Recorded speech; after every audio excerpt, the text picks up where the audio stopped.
Look, it's not hoarding, it's collecting, okay?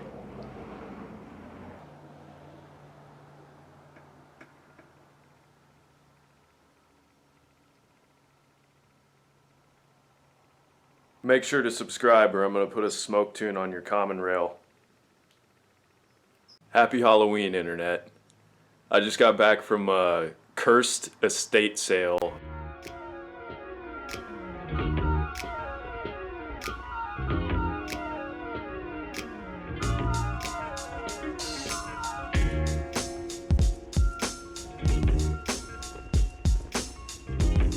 I was going to take some video of walking around, picking through everything and finding all the treasures that I brought home, but I don't think that the owner was real keen on that.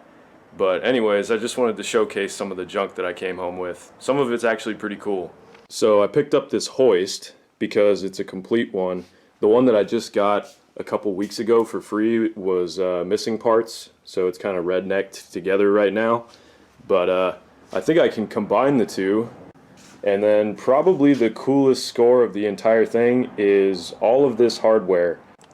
A lot of it is brand new in the bag, and there's a huge variety. A ton of it is stainless. A bunch of this is actually swage lock. I probably have, I don't even know, 50 pounds of swage lock fittings. Actually, you know what? Alright, here's one bucket. Let's see what's in it. There's 40, 55, 60, 70, 80, 90. I couldn't read it. I think it was close to 100. So I don't want to break my little scale. That thing maxes out at like 110 pounds, and the lightest bucket was just over 100 pounds. So I'm going to say conservatively, I probably have about 450 pounds of hardware. This is probably the coolest stuff that I have right here.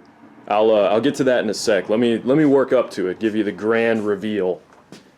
So I got a full 3-volume Saab 900 turbo factory service manual with like aluminum binders. Super cool. I know that somebody will get some great use out of this. I got a shop manual for a CX500, the little transverse twin. Super cool. And then I got this, which is a box of grease fittings. Super cool box too. This was in the back of a Volvo, and it is a almost new 2.5 ton floor jack. I've got some Honda keying kits, which are super neat. Never seen those before. Got some random Harbor Freight unopened boxes of various types of hardware there. I got a bunch of new old stock stuff for just random things. I have this box of sets of 8 Champion spark plugs. Got a bunch of other random automotive new old stock stuff. I got these snap-on grinding wheels which have never been used. I got this beautiful little ammeter, brand new fork boots for some type of BMW, and I also got a headlight which I think is probably for the same BMW. I got this super cool sunbeam iron. I thought, when I first bought it, I thought that it may have been the same company that produced the Alpine and the Tiger, but I don't think that's the case, because this was made in like Chicago or something. But some batteries for my welding mask. I got this airbrush and this paint gun. I don't know anything about either of these brands, but they're both super cool. Got a bunch of hand tools, Nicholson file that I recognize, just some no-name stuff here. And then these wrenches, which I think will clean up nicely. KD Blue Point Companion. This company, which I haven't actually seen before. And then my two favorites, this absolute beauty right here, and this little honey. I picked up this one just because anything that says Snap-on on it is definitely worth grabbing, especially when it's so cheap. And I'm sure it's miles off of calibrated, but definitely a cool piece. Got these Napa helicoil kits. Got this really cool hone, or a part of it at least. Got these flaring tools, which are made in the US, and then this pipe cutter, which is from Japan. Got a little built-in deburring spike there. I picked up a couple of fuel pumps. I sort of recognized this one. I think it is new old stock, but it's a little bit corroded. And I'm pretty sure this is for like a 55 Buick. I could be wrong on that, and it's got a little bend in it. But I think these are actually really hard to find, so I think somebody will get some good use out of this. This is an injection pump for a Mercedes 300D, and I think a few other models as well. But when I first saw it, I thought it was a P7100 for a Cummins, and I was so excited. But this is still a great part and a good find for sure. And that brings us to these items, probably the coolest of the batch. So starting over here, I got this little 2-cylinder Johnson Seahorse, which is in pretty good shape for its age, but it's actually the roughest of the bunch. It's missing like the tiller handle, and this piece here is partially snapped off, and it's pretty corroded because I think it was used in the ocean, but it'll definitely be of great use to somebody, and it's got the stand on it. Let me see the data plate. I haven't even looked at this. Let's see what it says on here. And then right below it, I've got this, which I think is just going to look super cool on my wall. Here, I'll give you a better look at it. So I think this would sit on top of like a dewatering pump or something, and I think it'll just look really cool cleaned up. And so moving on, we got this little single-cylinder Firestone, which I didn't even know that Firestone manufactured outboards, and I'd imagine that they were probably built under license or something, but this one's a little crusty, but it's all there. And then that brings me to this one, which is in much nicer condition than these first two. Isn't missing anything. It's even still got the pole start, and the prop actually turns when I yank on this. It's hard to show you with one hand, but this one is not missing anything as far as I can tell. Here's the data plate on this one.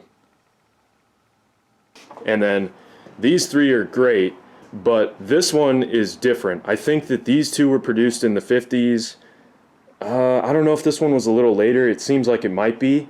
But just judging by the construction, I mean, like, you know, these are stamped pieces. But this is probably twice as heavy as the others.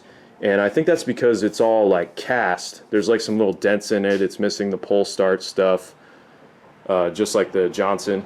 But this one has like some really Art Deco styling. Like, check out the tiller.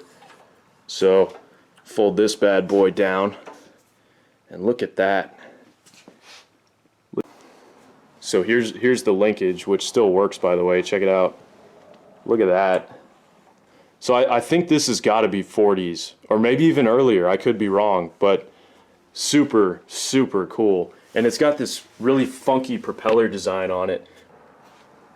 When I first saw the prop on this, I thought that there was, you know, some type of damage, but they're all like that. If anyone has more information on this one, I'd love to hear about it. I have no idea what it is. I would imagine that there would have been a shroud that covers this piece that probably had the manufacturer's name and the data plate and whatnot. And then obviously there's a piece missing up here that would have bolted. But this is just so cool. Like, the action on everything is still silky smooth. So this is a really, really nice one. So I'm really excited that I found all these, and I can't wait to learn some more about them. I'm probably going to sell most of them, but I might actually keep one and maybe get it running and do a video on that, because it might be kind of fun. And I got two more really cool items I want to show. From what I can tell, this is a 1973 R75-5 gas tank, and it's in really nice shape. There's like no dents or anything. It's not rusted out. It's missing the cap, but I saw it and I definitely knew that somebody would get some use out of it. And that brings me to the last thing that I bought, which is honestly the thing that I'm probably the most excited about, and I don't think I'm going to resell this. So it's the tiniest, most adorable little generator I've ever seen in my life. I love the way that they used to name things back in the day. The Amp Champ. These are the contacts here where you'd use it to run something. I don't know what this would even be able to power, honestly. But as you can see, it's totally complete. It's still got the little pole handle for it, and it's not broken. It sounds like it's still got compression, which is awesome. And it's not missing anything. It's still got the little fuel tank. It's all there. It's got the carburetor, the air cleaner, everything. I definitely want to see if I can get this little guy running for the channel, because I think that'd be awesome if I could get it to like light up some light bulbs or something. I think that'd be really fun. So definitely gonna have to do some reading on this company and figure out maybe what this thing's intended purpose was. But subscribe to the channel. I've got a lot of cool stuff upcoming, and I hope you guys have a great Halloween.